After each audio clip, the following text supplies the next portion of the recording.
The village of St. Albans nestled in the heart of the English countryside. The village of St. Albans had long been a place of quiet dignity and unshakable tradition. Its narrow cobbled streets wound through rows of time-worn cottages, their thatched roofs sagging slightly under the weight of centuries. The air carried the scent of damp earth and old stone, mingling with the distant murmur of the river that traced the village's southern boundary. Yet for all its charm, St. Albans bore an air of quiet unease, as if the past lingered just beneath the surface, waiting to be disturbed. Its weathered steeple reaching toward the sky like a silent sentinel. The villagers, though outwardly polite, moved with a cautious reverence, as though aware of the unspoken history that the annies rounds bound them. Whispers of the old days, of secrets buried beneath the earth and the stones of the village, were passed from one generation to the next, never fully explained, only hinted at. Some said the village had once been home to a family of great wealth and influence, but their legacy had been lost to time, leaving behind only the echoes of their presence. Beyond the village, nestled at the edge of a dense wood, stood the long-abandoned manor that had once belonged to the family. Its crumbling facade and overgrown gardens gave it an air of desolation, as though the land itself had turned against it. The villagers rarely spoke of it, and those who did so with hushed tones, as if afraid to summon the past into the present. Some claimed the manor was cursed, that its halls still echoed with the voices of those who had vanished without a trace. Others dismissed such stories as mere superstition, but the unease remained, a shadow that clung to the village like mist. It was this lingering sense of mystery that had drawn the attention of outsiders, though few had ever stayed long enough to uncover the truth.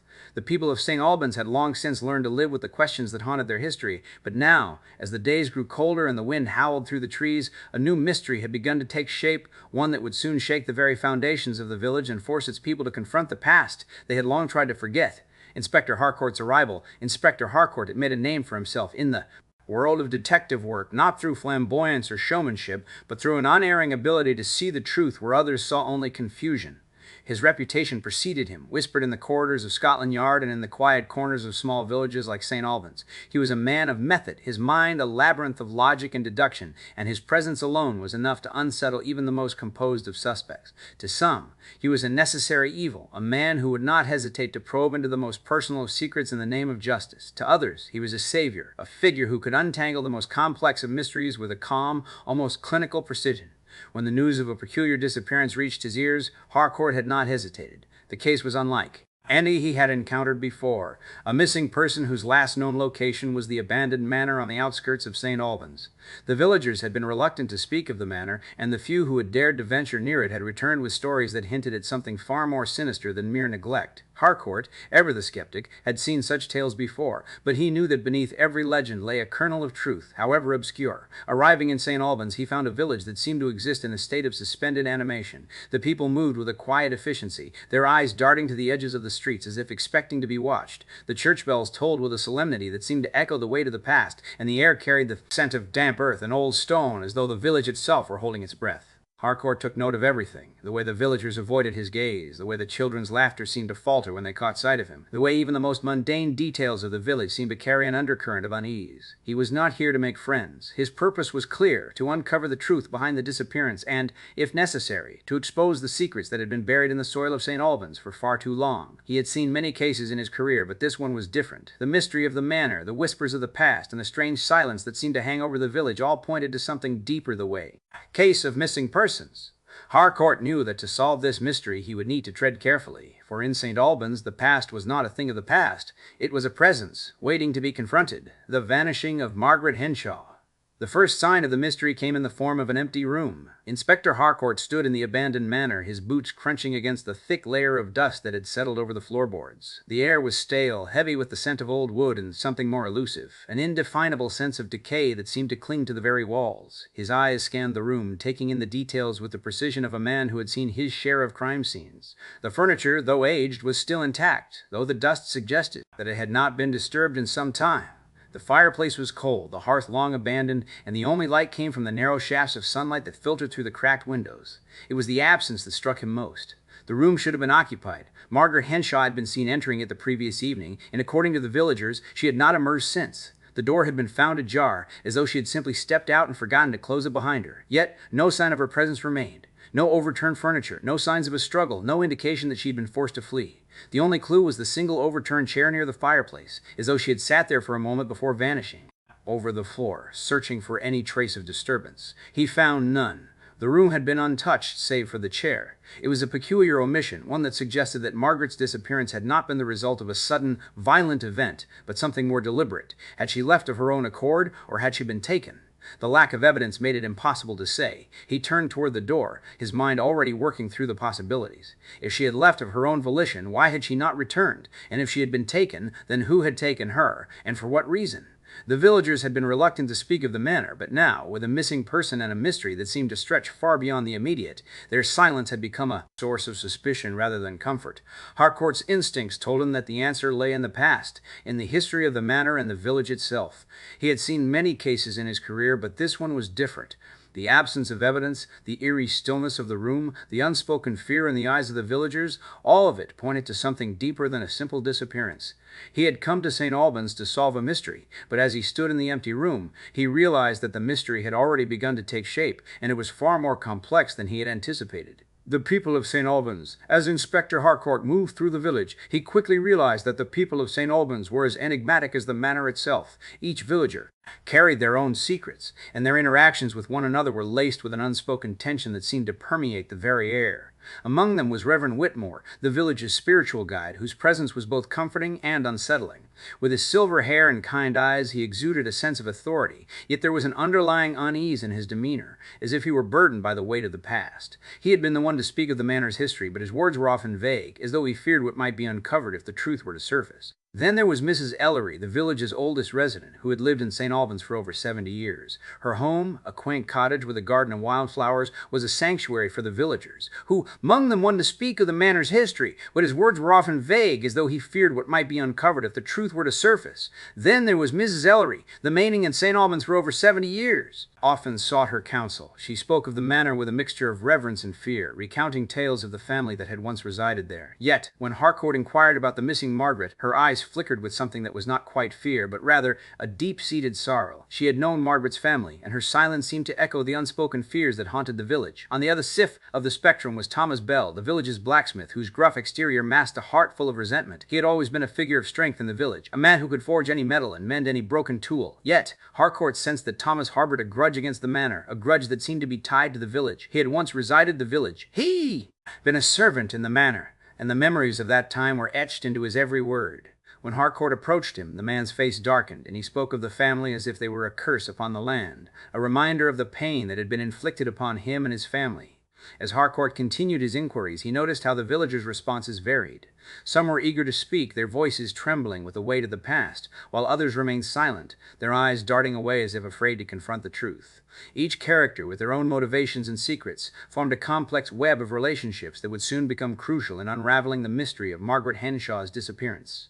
It was clear that the village was not merely a backdrop to the events that were unfolding. It was a character in its own right, one that would play a pivotal role in the investigation. The people of St. Albans were not just witnesses to the mystery. They were entwined in it, their lives and histories intertwined with the very fabric of the manor and its haunting legacy. As Harcourt delved deeper into the lives of these individuals, he began to see the threads that connected them, each one a potential key to unlocking the truth behind Margaret's vanishing. The stage was set for a confrontation with the past, one that would demand not only his skill as a detective, but also his ability to navigate the treacherous waters of trust and doubt that lay ahead.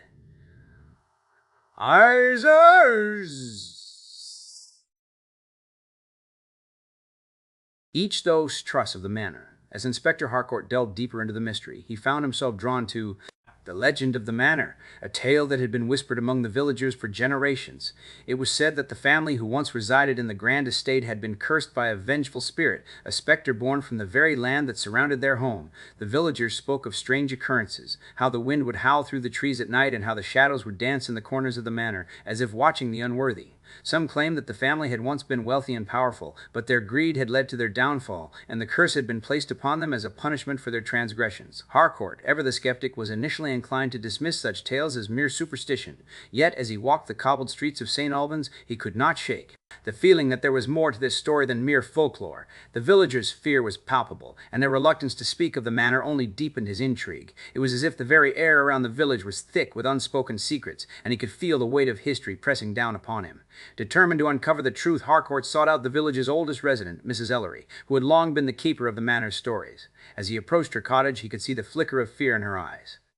"You mustn't go there," she warned, her voice trembling. "The manor is not a place for the living. It is a prison for the dead." Her words sent a chill through him, but he pressed on, determined to learn more. A more the dim wanting is a gesh. Light of her home, Mrs. Ellery recounted the legend with a mixture of sorrow and reverence. She spoke of how the family had once held a banquet, a celebration of their wealth and power, only to be visited by a spirit that had been wronged by their greed. The spirit had come in the dead of night, cloaked in shadows, and had taken the lives of the family members one by one, leaving only the echoes of their laughter behind. The villagers had long believed that the spirit still lingered, waiting for the day when the curse would be broken. Harcourt listened intently, his mind racing with the implications of the story. Was it possible that the curse still held sway over the manor? Could it be that the villagers' fear was not unfounded? He could not shake the feeling that the curse was more than just a tale. It was a warning, a reminder of the past that had been buried beneath the layers of time.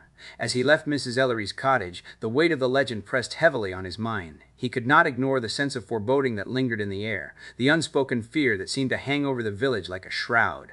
The more he learned, the more he felt that the manor was not merely a place of history, but a crucible of secrets waiting to be unearthed. With renewed determination, Harcourt returned to the manor, ready to confront the shadows that had long haunted the village. He knew that the truth lay within those crumbling walls, and he was prepared to face whatever darkness awaited him.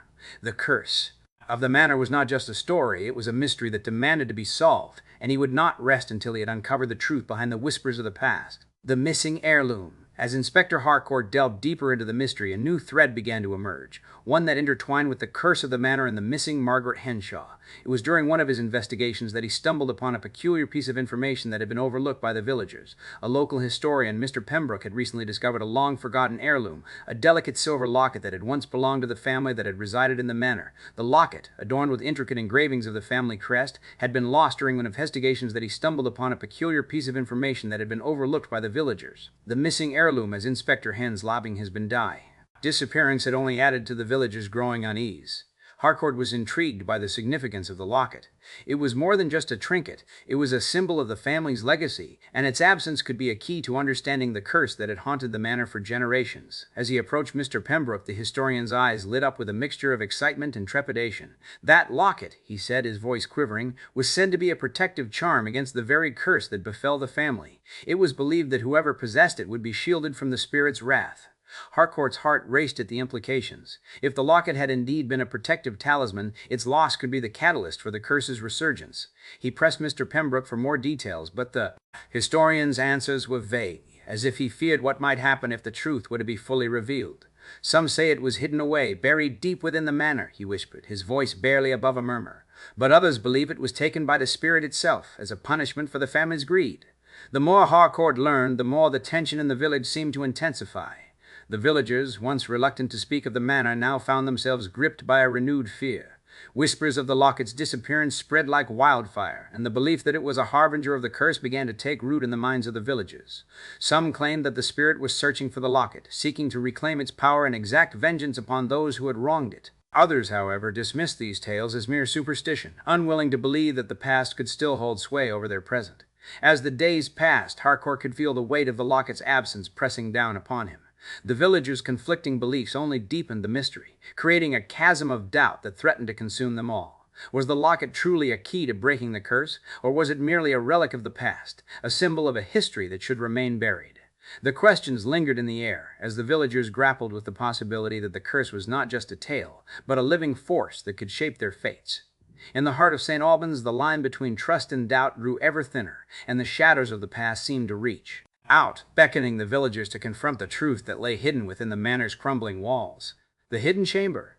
As Inspector Harcourt delved further into the mystery, a new and unsettling revelation began to take shape, one that would challenge not only his understanding of the case, but the very fabric of the village itself. It was during a late evening, as the sun dipped below the horizon and the sky was painted in hues of crimson and gold, that he found himself standing before the manor once again, this time with a renewed sense of urgency. The air was thick with anticipation, and the shadows cast by the trees seemed to stretch longer than ever, as if they were trying to conceal the secrets that lay hidden within the manor's walls. Harcourt's investigation had led him to the belief that the locket was not merely a relic of the past, but a vital piece of the puzzle that could unlock the curse. With a flick of his lantern, he stepped into the dimly lit halls of the manor, the creaking floorboards echoing his every movement. He had heard rumors of a hidden chamber, a place where the family had once gathered for secret meetings, and he was determined to find it. As he searched the manor, his eyes were drawn to a peculiar wall panel that seemed out of place, its texture slightly different from the rest. With a hesitant touch, he pressed against it, and to his surprise, it gave way with a soft groan, revealing a narrow passage that led into darkness. Heart racing, he stepped inside. The air thick with dust, and the air thick. Scent of decay. The passage was narrow, barely wide enough for him to pass, and the dim light of his lantern cast flickering shadows on the walls. At the end of the passage, he found a small chamber, its entrance obscured by a heavy curtain of cobwebs. As he pushed the curtain aside, a wave of cold air rushed out, and he was met with a sight that sent a chill down his spine. The chamber was filled with remnants of the past old furniture, shattered glass, and, most strikingly, a large wooden chest that seemed to be the centerpiece of the room. His heart pounded in his chest as he approached it, the weight of history pressing down upon him. With a trembling hand, he opened the chest, revealing a collection of items that seemed to tell the story of the family that had once lived here. Among them was a letter, its edges yellowed with age, and a small, intricately carved locket that matched the one Mr. Pembroke had described. As he read the letter, the words seemed to echo in the stillness of the chamber. "To those who come after us, we leave this as a warning. The curse is real, and it is not to be trifled with. The locket is our last hope, a symbol of our legacy and a key to our salvation." The implications of the letter struck Harcourt like a thunderbolt. The curse was not merely a tale, it was a living force, one that had been passed down through generations, and the locket was its heart. As he held the locket in his hands, he felt a strange connection to the past, as if the very air around him was thick with the weight of the family's history. Suddenly, the chamber seemed to come alive, the shadows dancing around him, and the whispers of the past began to swirl in the air. He could almost hear the voices of the family members, their fears and hopes echoing in the silence. The villagers' belief in the curse was not unfounded. It was a truth that had been buried beneath layers of time and fear. With a renewed sense of purpose, Harcourt realized that the curse was not just a threat to the village, but a part of its identity. The villagers had long lived in the shadow of this legacy, and now he understood that the only way to confront it was to face the truth head-on. As he stepped back from the chest, the weight of the locket in his hand, he felt a surge of determination. The mystery of the manor was far from over, and the shadows that had haunted the village were about to be confronted once again. The revelation. Inspector Harcourt stood in the dimly lit chamber, the weight of the locket pressing against his palm like a silent accusation. The letter's words echoed in his mind, and he could feel the presence of the past pressing in on him, as though the very air of the manor was holding its breath. He had spent weeks unraveling the mystery, piecing together the fragments of the curse and the hidden history of the fragments of the curse and the hidden history of the family that had once resided here. Now, as the truth began to take shape, he knew that the time had come to confront the one person who had kept the secret buried for so long, Reverend Whitmore. Harcourt had always sensed that the Reverend was more than just a spiritual guide. He was a guardian of the past, a man who had chosen to silence the truth rather than let it surface. The villagers had spoken of the curse in hushed tones, but it was Whitmore who had ensured that the fear remained alive, that the locket's disappearance was never questioned, and that the manor's history was never fully explored. He had been the one to warn Harcourt away from the manor's deeper secrets, and now, as the pieces of the puzzle fell into place, Harcourt knew that the Reverend had been the key to the mystery all along. With a steady hand, he stepped out of the chamber and made his way back to the village. The night was thick with mist, and the silence that followed him seemed to echo the weight of the revelation. He had no need for further investigation. The truth was clear. The curse had not been a mere superstition, but a warning left behind by the family who had once lived in the manor. The locket had been the last hope of breaking the curse, and its disappearance had only served to reinforce the fear that had gripped the village for generations. As he reached the church, the Reverend was waiting for him, his face pale and drawn, as though he had been expecting this moment. Harcourt did not speak at first. He simply looked at the man, his gaze unrelenting. Then, with a voice that was calm but firm, he said, "You knew, didn't you? You knew the truth all along." Whitmore's eyes flickered with something that was not fear, but rather guilt. "I had to," he said, his voice barely above a whisper. "The village needed to remember the past, but it was not ready to face it. I thought I was protecting them, but in doing so, I only deepened the curse." Harcourt nodded slowly. "And the locket?" Whitmore's eyes fell to the ground. "It was never meant to be found. I had hidden it, hoping that one day someone would come to understand the truth and break the curse." The weight of the moment settled over them both, and for the first time Harcourt saw not just a man burdened by guilt, but a man who had been trying to do what he thought was right. The mystery of the manor had been solved, but the scars it had left behind would not be so easily erased. The weight of truth As dawn broke over St. Albans, the village lay in a hush, the air thick with the weight of revelation. Inspector Harcourt stood at the edge of the manor's overgrown garden, the locket still clasped in his hand, its intricate engravings catching the first light of the day. The curse had not been a mere superstition, nor a fabrication of the past. It had been a truth long buried, and now it had resurfaced, demanding to be acknowledged. The villagers, who had once whispered of the manor in fear, now stood in the presence of the very thing they had sought to forget. The Reverend had confessed, his voice. The weight of truth as dawn broke over Truth. Trembling as he spoke of the burden he had carried for so long. He had not been the architect of the curse, but its keeper, a man who had sought to protect the village from the knowledge that had haunted its people for generations. Yet, in doing so, he had only ensured that the past remained an unshakable specter, lingering in the shadows of the village. The curse had not been broken by the locket's disappearance, nor by the fear that had gripped the people of St. Albans. It had been sustained by the silence that had followed it. Harcourt exhaled slowly, the weight of the case settling over him like a shroud. He had come to St. Albans believing that the mystery would be solved with logic and evidence, that the truth would emerge from the careful unraveling of facts. But the truth, he now understood, was not always something that could be neatly dissected. It was a thing of shadows and silence, of trust and doubt, of the past and the present entwined in a way that could not be undone. The villagers had been caught between these forces, their lives shaped by the stories they had told and the fears they had carried. Some had clung to the belief that the curse was real, that the manor's history was a warning that could not be ignored. Others had dismissed it as nothing more than a tale, a relic of a time long past. And yet, both sides had been right in their own way. The curse had been real, but only in the sense that it had shaped the village's identity, had forced its people to live with the weight of their history. As the sun climbed higher, casting long shadows across the village, Harcourt knew that the case was not over. The curse had been acknowledged, but its full consequences could not be measured in the span of a single investigation. Some mysteries, he realized, were not meant to be solved in full, but rather to be understood in the way they had shaped the people who had lived with them. With a final glance at the manor, he turned away, the locket still in his possession. He had done what he had come to do, but the true resolution of the case would not be found in the manor's crumbling walls. It would be found in the hearts of the villagers, in the choices they made now that the past had been laid bare before them. And as he walked away from the village, he knew that the story of St. Albans would continue, not as a mystery to be solved, but as a testament to the enduring power of trust and doubt, of the past that could never be truly forgotten. Do not forget to hit the like button and subscribe for more stories. Hit the notification bell to be notified of new stories when they become available. Feel free to leave a comment and tell me if you enjoyed the story and want to hear more like it.